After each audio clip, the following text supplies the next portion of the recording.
Interim সরকার যদি আমাদের এই জুলাই ঘোষণাপত্র না দেয়, তাহলে আজ থেকে 10 বছর কিংবা 15 বছর পর আমাদের যে যোদ্ধারা রয়েছে তারা বিপদে পড়বে। এই বিপদে পড়ার পিছনে দুইটা কারণ রয়েছে। আমরা জানি যে বাংলাদেশের রাজনীতিতে কোনোদিন শেষ নেই, অর্থাৎ আওয়ামী লীগ যে হারিয়ে গেছে, যে আওয়ামী লীগ ফিরবে না এমনটা নয়। আওয়ামী লীগ আজ থেকে 10 বছর কিংবা 15 বছর পর ফিরতে পারে, এবং তারা যদি ফিরে তাহলে এই যে যারা জুলাই যোদ্ধারা রয়েছে তারা সবাই হয়তো দেশদ্রোহী নয়তো জঙ্গি মামলায় ফেসে যাবে। সেই জায়গাতে আমরা বলতে চাই যে একক কোনো দল যদি জুলাই ঘোষণাপত্র দেয় তাহলে সেটার কোনো মূল্য থাকবে না আমাদের কাছে, এবং যদি ইন্টারিম সরকার সেটা দেয় এবং সেটাকে অবশ্যই তাদেরকে সংবিধানে ইনক্লুড করতে হবে। যদি না তার সংবিধানে ইনক্লুড না করে তাহলে সেই ঘোষণাপত্রের কোনো মূল্য থাকবে না।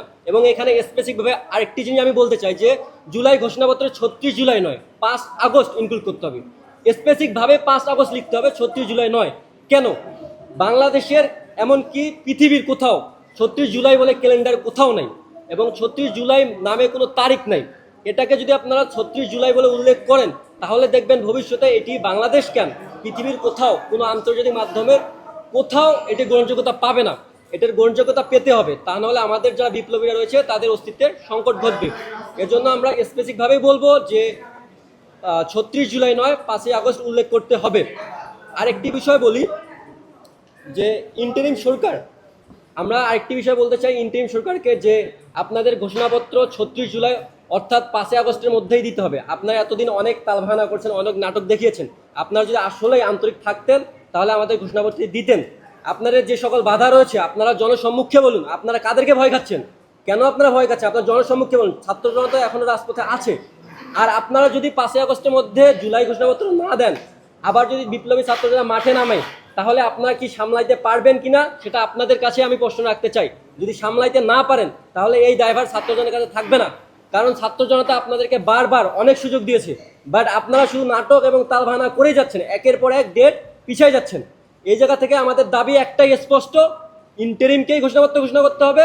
কোনো নাগরিক পার্টি নয়, কোনো বিএনপি নয়, কোনো জামাত নয়, কেউ নাই। হ্যাঁ, এটা হতে পারে ইন্টারিম সরকার ঘোষণাপত্র পাঠ করাইতে পারেন অন্য কোনো জুলাই যোদ্ধার মাধ্যমে, কিন্তু ঘোষণাপত্র আসতে হবে ইন্টারিম সরকারের মাধ্যমে। এবং এইখানে আমি আরেকটা জিনিস আপনাদেরকে জানাতে চাই যে রেড জুলাইয়ের আসল যে কাজটা, রেড জুলাই কীভাবে বেরিয়ে আসলো এবং রেড জুলাই যে আগামীতে কী করবে, এবং রেড জুলাই স্পেসিফিকভাবে একটা কাজ করবে, সেটা হচ্ছে মুজিববাদের কবর দিতে। রেড জুলাইকে যা করার লাগে রেড জুলাই তা করবে। এবং আরও স্পেসিফিকভাবে বলতে চাই যে আওয়ামী লীগের যে মেরুদণ্ড এখন বাংলাদেশের 64 জেলায় রয়েছে, সেটা ভাঙতে রেড জুলাই একাই যথেষ্ট। এবং রেড জুলাইটা কীভাবে ভাঙবে আপনাদের মাধ্যমে আমি জানাতে চাই, আমি পুরো বাংলাদেশের প্রতিটা মানুষকে জানাতে চাই যে দেখুন, বাংলাদেশের 64 জেলায় অনেক মানুষ রয়েছে, কিন্তু জুলাই গণহত্যা শুধুমাত্র ঢাকার মানুষ জানে। আমি এটি বলতেছি কেন, আপনারা একটা জিনিস ভাবুন যে আমাদের জেনারেশন আমরা ধরে নিই যে 3টে ভাগে ভাগ করি। এক হচ্ছে 1 থেকে 12 বছর একটা জেনারেশন, 12 থেকে 24 একটা জেনারেশন, এমন বা 30 ধরলাম একটা জেনারেশন, এবং 30 থেকে 55 বছর একটা জেনারেশন।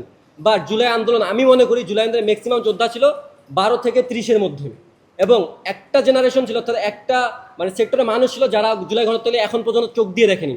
মিডিয়াতে তো প্রকাশ করাই যায় না জিনিসগুলো, কেন জানেন? ওগুলো হচ্ছে ফেসবুকে যদি আপনি ছাড়েন ফেসবুক সেগুলো তুলে নেয়, অথবা আপনি যদি ইউটিউবে ছাড়েন ইউটিউবে রেস্ট্রিক্টেড করে দেয়, অর্থাৎ জিনিসগুলো দিন শেষে কেউ দেখতে পারে না। টেলিগ্রাম কতজন চালায়? আমি আপনাদের ক্লিয়ারভাবে বলতে চাই যে গ্রামের যে সকল বৃদ্ধা এবং বৃদ্ধ আছে তারা কিন্তু জুলাই গণহত্যা দেখেনি। তারা শুধু জানছে যে জুলাই হয়েছে, হাসিনা পতন হয়েছে। কিন্তু ওই যে বৃদ্ধা এবং বৃদ্ধরা আছে না, তারা হচ্ছে হাসিনার মেরুদণ্ড। কেন জানেন? তারা কিন্তু আজীবন বিটিভি চ্যানেল দেখছেন, এবং বিটিভি কি দেখায়? হাসিনার শুধু উন্নয়ন দেখায়। তারা শুধু আজীবন হাসিনার উন্নয়নটাই দেখে গেছে। বাট হাসিনা যে এই অপকর্মগুলো করছে, গণহত্যা, গুম, খুন, এগুলো যে করছে সেগুলো কিন্তু তারা জানে না। এমনকি এখন পর্যন্ত আমাদের টিমের সোর্সে আমরা যতটুকু জানতে পারি, তারা এখন পর্যন্ত আওয়ামী লীগের উপরে ভরসা করে। এখনও যদি স্টিল নাও ভোট হয় আওয়ামী লীগ, বিএনপি এবং এনসিপি, সেখানে যদি বিএনপি হারে তাহলে আওয়ামী লীগ জেতার সম্ভাবনা আছে গ্রামের প্রান্তিক পর্যায়গুলোতে। কেন জানেন? আমরা তাদের পছন্দ পৌঁছাতে পারিনি। এখানে সরকারের কাজ কী থাকতো জানেন? এই যে জুলাই যে গণহত্যাগুলো রয়েছে সেগুলো প্রতিটাই সংগ্রহ করে গ্রামের প্রতিটি গ্রামে, অঞ্চলে, প্রতিটি পথে প্রান্তে, হাটে বাজারে সেগুলো প্রদর্শনী করা, যেন সেগুলো দেখার পর গ্রামের যে ওই বৃদ্ধা এবং বৃদ্ধ আছে তাদের মেন্টালিটিটাতে যেন সেটা হিট করে, এবং তারা যেন এটুকু চিন্তা করে যে আওয়ামী লীগ কী করেছিল এবং বাইরে কি প্রদর্শন করেছিল। মনের ভিতরে এক, বাইরে আরেক। আওয়ামী লীগ ছিল এরকম। তারা যদি এটা দেখে এবং তাদের যদি মেন্টালিটির সামান্যতম যদি পরিবর্তন হয়, তাহলে আমরা মনে করি যে আওয়ামী লীগের কবর আজীবনের জন্য বাংলাদেশে রচিত হবে, এবং এই আওয়ামী লীগ যে বারবার ফিরার পায়তারা করতেছে, সেটা আর পারবে না। আওয়ামী লীগ কেন বারবার ফিরার পায়তারা করতেছে জানেন? শহর কেন্দ্রিক কিন্তু তার কোনো মেরুদণ্ড নেই, তার মেরুদণ্ড হচ্ছে তারা। দেখবেন ম্যাক্সিমাম স্লোগান হচ্ছে জেলা কেন্দ্রিক, উপজেলা কেন্দ্রিক। ওই যে তারা জানে না বাধা দিবে কারা, তারা যদি এই খুনটা দেখে যে কীভাবে হত্যা করছে। টু বি অনেস্ট, রেড জুলাইয়ের কাছে যতগুলো খুনের ভিডিও সংগ্রহ আছে, আমরা মনে করি এই খুনের ভিডিওগুলো কেউ সংগ্রহ করতে পারেনি।